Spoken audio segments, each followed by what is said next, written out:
নমস্কার বন্ধুরা, মুসুরের ডাল চ্যানেলে আপনাদের সবাইকে স্বাগত। আজ আমি আপনাদের সাথে চিচিঙ্গা দিয়ে পোস্ত রেসিপিটা বানিয়ে দেখাবো। আমি এখানে 3টে মিডিয়াম সাইজের চিচিঙ্গা নিয়েছি। চিচিঙ্গাগুলোকে আমি ঠিক এরকমভাবে কেটে নিয়েছি। আর আমি এখানে এই চামচের 3 চামচ পোস্ত নিয়েছি, 5টা কাঁচা লঙ্কা নিয়েছি। নিয়ে আমি এটাকে 1 ঘন্টা একটু উষ্ণ গরম জল দিয়ে ভিজিয়ে রেখেছিলাম। এটাকে আমি বেটে নেব। এবার আমি রেসিপিটা তৈরি করে দেখাই আপনাদেরকে। আমি এখানে একটা কড়াই বসিয়ে নিয়েছি। কড়াইটার মধ্যে আমি কিছুটা তেল দিয়ে দেবো। আমি অল্প 2-3 চামচের মতন তেল দিলাম। এই তেলটাকে একটু ভালো করে গরম করে নেব। তেলটা আমার ভালো করে গরম করা হয়ে গেছে। আমি কিন্তু এখানে রাইস ব্র্যান্ড অয়েল ব্যবহার করেছি। আমি এখানে সামান্য একটু কালো জিরা আর একটা শুকনো লঙ্কা ফোড়ন দিয়ে দিচ্ছি।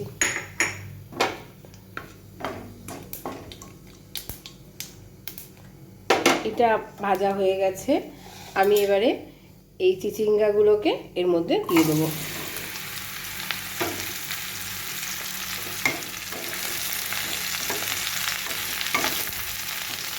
আমি এই চিচিঙ্গাগুলোকে খুব ভালো করে ভেজে নেব।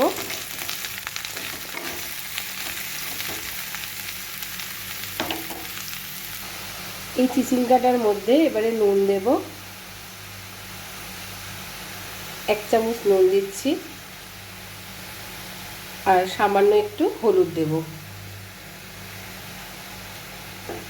গ্যাসের ফ্লেমটাকে কিন্তু আমি মিডিয়াম টু হাইতে রেখে দিয়েই এই চিচিঙ্গাটা একটুখানি ভালো করে ভেজে নেব।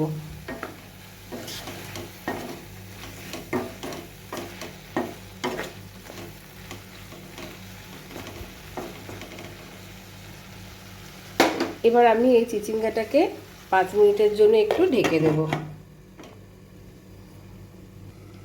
ঢাকনাটা এবার খুলছি। চিচিঙ্গাটা থেকে একটু জল বেরিয়েছে। আমি এবার যে পোস্তটা ভিজিয়ে রেখেছিলাম আর লঙ্কাটা, এটা আমি এর মধ্যে দিয়ে দেবো।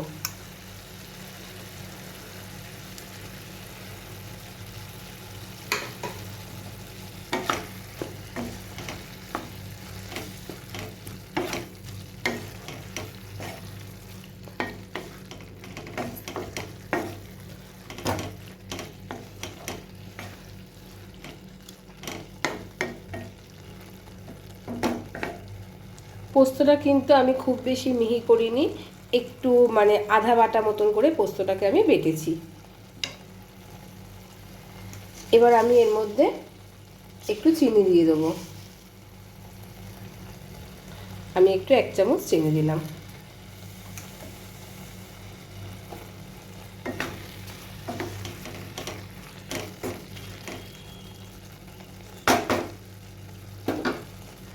আমার যে বাটিটাতে আমি পোস্তটা বেটেছিলাম মিক্সিং বোলটার মধ্যে, সেটার মধ্যে আমার একটু পোস্ত লেগে আছে, তাই আমি এটা ধুয়ে খুবই সামান্য একটু জল দিয়ে দিলাম, একদমই অল্প।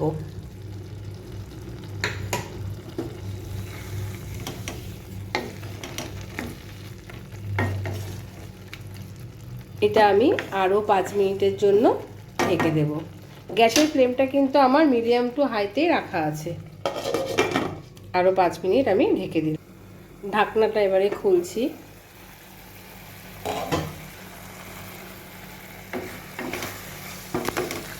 চিচিঙ্গা পোস্তটা আমার হয়ে এসছে।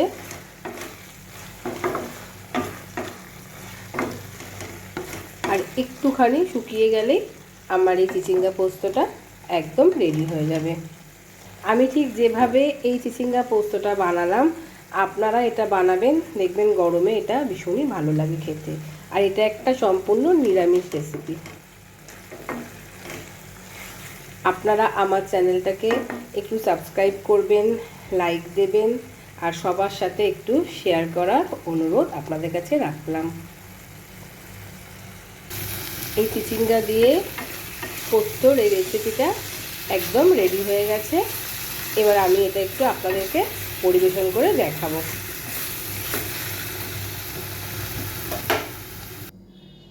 আমার এই চিচিঙ্গা দিয়ে পোস্ত রেসিপিটা একদম রেডি হয়ে গেছে। আপনারা কিন্তু এটা অবশ্যই বাড়িতে বানাবেন আর আমাকে কিন্তু কমেন্ট বক্সে জানাবেন আপনাদের এটা কেমন লাগলো। আজকের ভিডিওটা এখানেই শেষ করলাম। আবার আসবো আর একটা ভিডিও নিয়ে। আপনারা সবাই ভালো থাকবেন, সুস্থ থাকবেন।